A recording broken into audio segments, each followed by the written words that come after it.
It is time for some Colorado flying high action! Get ready, my friends. We'll show you exactly what 76 years of getting this down to a T looks like, because it is Harrison Avenue live in 2024 for the 76th annual Leadville Skijoring. Yes, the 76 years worth of action this announcer is yelling about is this: a snow-covered city street littered with jumps that's traversed by a speeding horse that's pulling a skier who's trying to get some rings onto a baton. Welcome to skijoring. It's just almost it's the pure adrenaline that gets me to do it. I love skiing. I love skiing mountains, all sorts of stuff, but this is definitely something I look forward to. That's a 26-year-old competitor here in Leadville, Colorado, which has been hosting one of our nation's premier skijoring competitions at an elevation of 10,152 since 1949.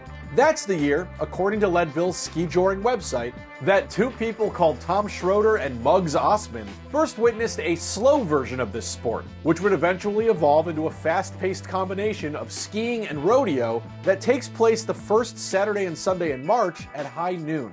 At first brush, skiing and rodeo doesn't sound like the most intuitive combination, like bicycle jousting, basketball, or even Mad Magazine's 43-man Squamish. But as our skiing skijorer observes, the discordance on display beneath the traffic lights is kind of what he appreciates. Getting this two different groups of people together with the riders and the skiers, usually they don't hang out.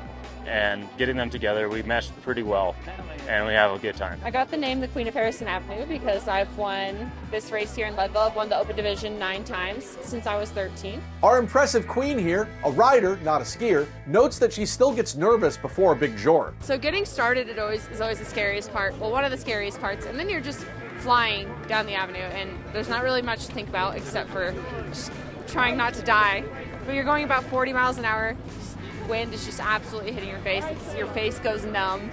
And then you get to the finish line, you hope your skier is still there, and then you do your best to stop your horse if you can. Skijoring gets its name from the Norwegian word skikjoring, meaning ski driving, which began as a practical mode of transportation in Scandinavia around 1900. One might not consider this to be a practical way of getting around town these days, unless your weekend errands include falling off a horse, which tends to happen in this injury-prone competition. Our skier from earlier had to compete with a separated shoulder that he got after falling in a recent race. And when you talk about the risk, like if you're coming to a race completely healthy, wrong turn, wrong, taking a jump wrong, go down wrong, you could end your season then, hospital bills rack up, but it's just for the thrill of it. Of course, whether it's watching one championship boxer eat another man's ear, or a pitcher destroying a bird who charted an unfortunate flight path, raucous fans appear to love turning out for unpredictable sporting moments of all shapes and sizes. And then spectators here this weekend,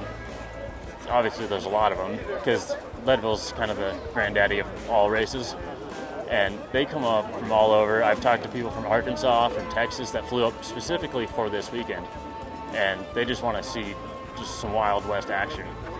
So they're all excited and enjoying it and just living in the moment, being as close to the action as you can get. There's one more 2024 race listed on Skijor USA's website that's taking place in Wyoming on March 16th and 17th, with a massive list of other events over the past several months that took place across the USA, Canada, Switzerland, and Poland. And while Skijor USA promotes skijoring and helps organize races across the country, as of right now, the sport has no official governing body, no uniform sets of rules and regulations, and no point system. Some hold out hopes that one day we'll see skijoring in the Winter Olympics. But until those 5 colorful rings present themselves, just focus on grabbing the ones in the path of you and your horse.